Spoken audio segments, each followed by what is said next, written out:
Hello and welcome to Billy's Craft Room. In today's film I'll be showing you how to make projects like these using fantasy film and fantasy fibres.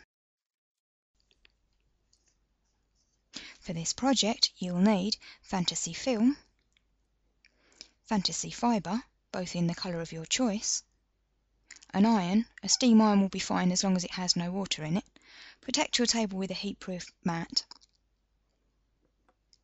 and you will also need some scrap white paper.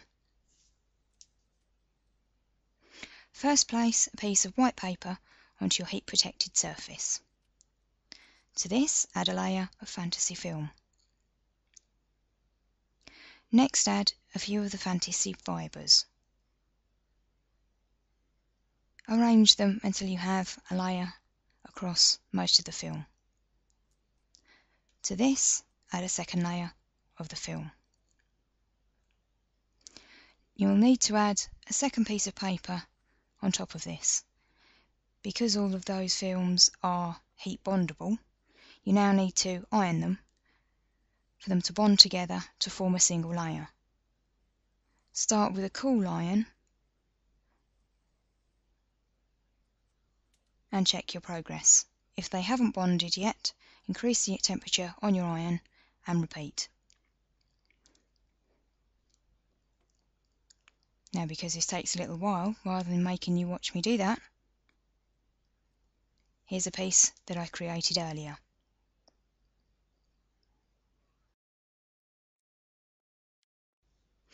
For our next project, I will show you how to make an embossed piece like this, which makes a wonderful background for cards or ATCs. For this project, you will need a piece of fantasy paper we made earlier, a Cuttlebug embossing folder. This one's called Textile. It doesn't show up well on camera, so here it is embossed on paper to make it easier to see. You'll also need a Cuttlebug machine. Secure your Cuttlebug to your table by opening the side flaps and then load in an A plate. I'm next going to add a cardstock shim. You don't normally do this when you're using Cuttlebug's own products, but because the fantasy film is quite thin, you will get a much better embossed impression by doing this. Next, load in a B plate.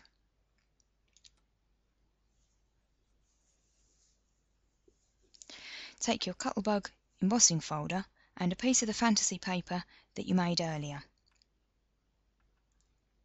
Place the paper inside the folder and select an area of pattern that you particularly like. This gets loaded into the machine. Next, take a second B plate and load that in on top. Give yourself enough room to get those plates into the machine and then wind the handle to bring them through the Cuttlebug.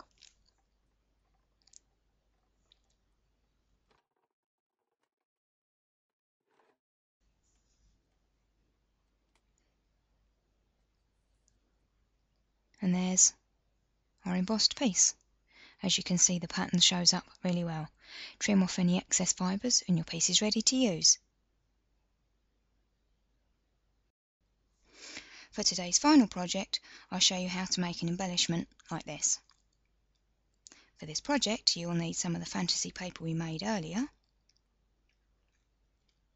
a Cuttlebug die, and a Cuttlebug machine.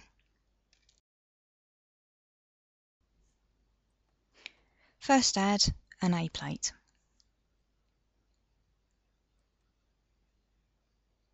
I'm now going to place a piece of cardstock on top to act as a shim. You don't normally need to do this when using Cuttlebug's own dies with their machine, but because the film is tough to cut through, you do usually get a better result by adding that. Next, load in a B plate. On top of that, place your die. Make sure you have it foam side up. On top of this, add a layer of fantasy paper. To this, add a second B plate.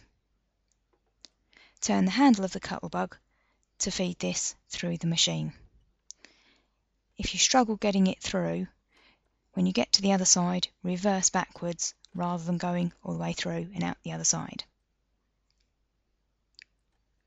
Gently peel away the film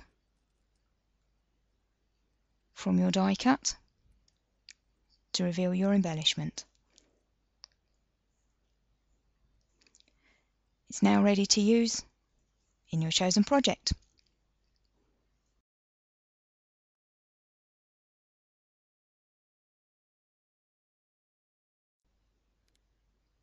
If you've enjoyed this film or have any questions, do leave me a comment.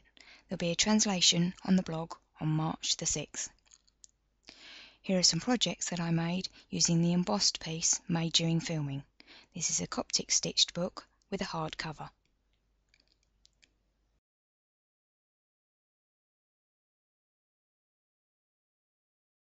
For more inspiration, please visit the blog on www.billiescraftroom.wordpress.com.